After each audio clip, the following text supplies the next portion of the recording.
Hi, this is Alex from Groovy Entertainment. Today we got a book on record to play for you. Today's book is The Crow and the Pitcher from 1979. So let's get started.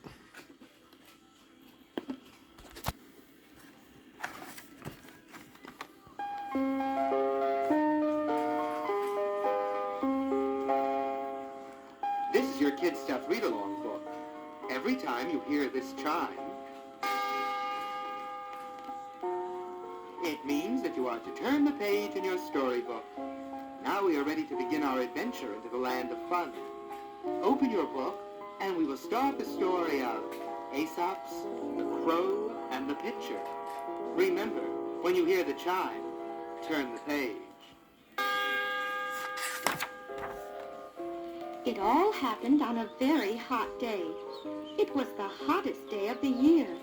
A flock of crows who were flying overhead decided to rest in the tops of some trees.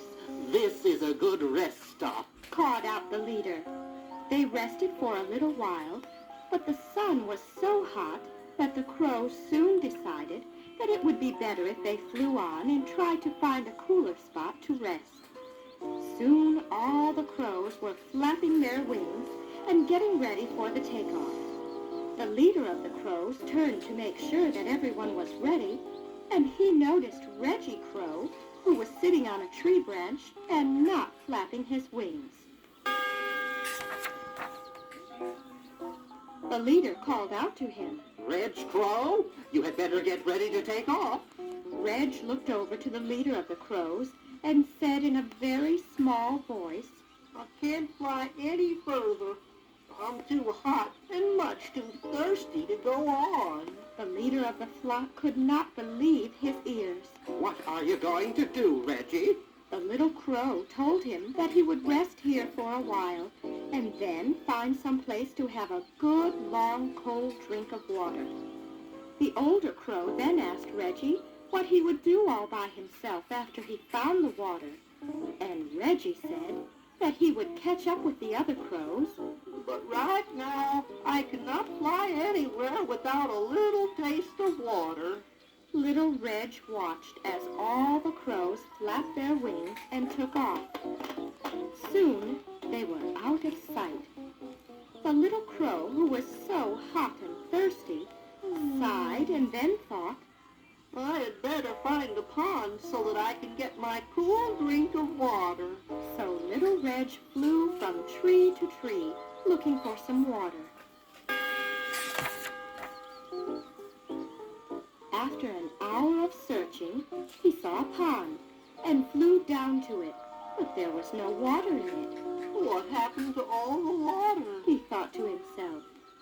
Then he noticed a little frog sitting in the center of the dry pond.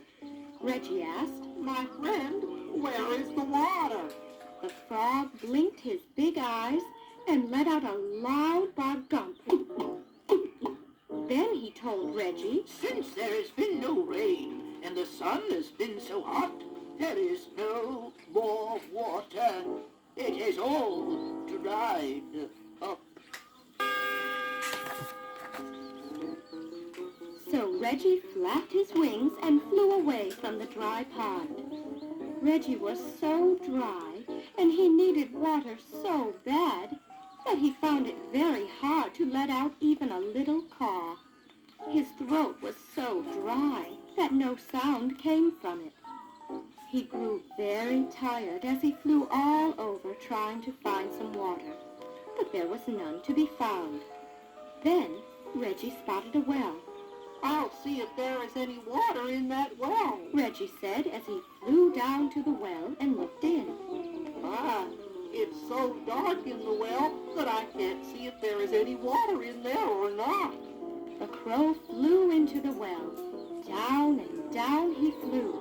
My, I wonder if I'll find water down here, He said as he flew deeper and deeper into the well. Then he finally reached the bottom. With a little thud he landed. It was so dark that he could not see anything. But when his feet did not get wet, Reggie knew. There is no water down here. Oh, what am I going to do? Reggie looked all around the dark well, and suddenly he began to see little eyes looking back at him. Then one of the little eyes blinked, and Reggie heard a voice say, "We are waiting for the rain to bring water here." Then he heard another voice say, "There is no room for you down here. Get out!"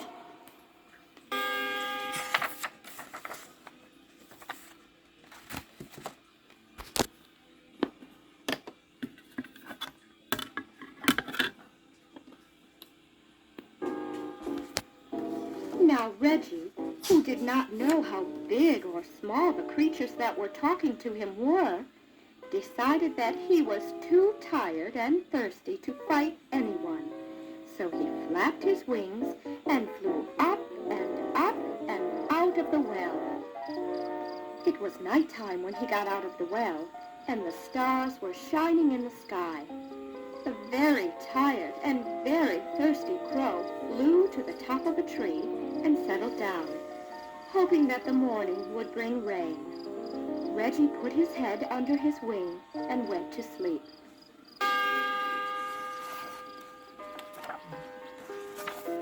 Early in the morning, Reggie woke up. The first thing he did was to look up into the sky to see if it was going to rain.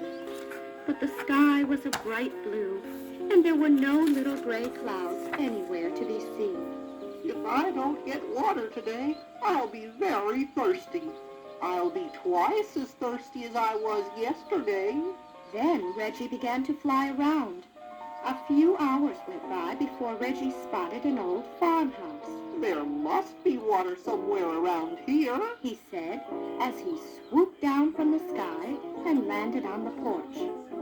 Reggie looked all around him. Then he saw a pitcher sitting on a table. Oh my goodness, He said.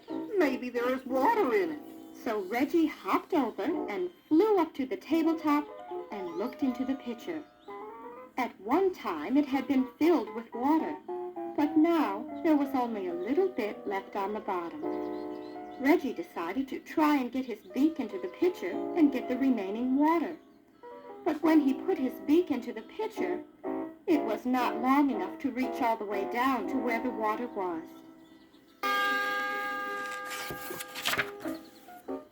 Poor Reggie tried and tried, but he could not get his beak to reach to the bottom of the pitcher where the water lay. Then he thought to himself, I'll break the pitcher, and then I will get to the bottom. just as he was about to roll the pitcher onto the floor, he thought, If the pitcher breaks, then the water will splash onto the ground, and before I can get off of the table, it will be all soaked up, and I will not get any of it. So then he tried to turn it on its side, but he was too weak from thirst to tip it over. The poor thirsty crow cried out. I don't know what I am going to do. Just as he was about to give up, he had a very good idea. I know what I will do. I hope it will work. Reggie went into the yard and picked up a pebble and took it to the pitcher and dropped it in. Then he went and picked up another and dropped it into the pitcher. Then another and another. He put in pebble after pebble until the water in the pitcher mounted to the brim. Then the crow perched himself upon the handle of the pitcher and drank until his thirst was quenched. When he was done, he flapped his wings and flew off to join the other crows. Moral: necessity is the mother of invention.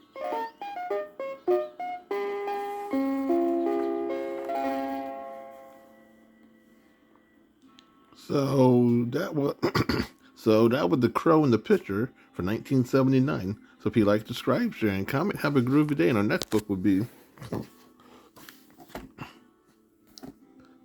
Ronald McDonald, 1 to 10.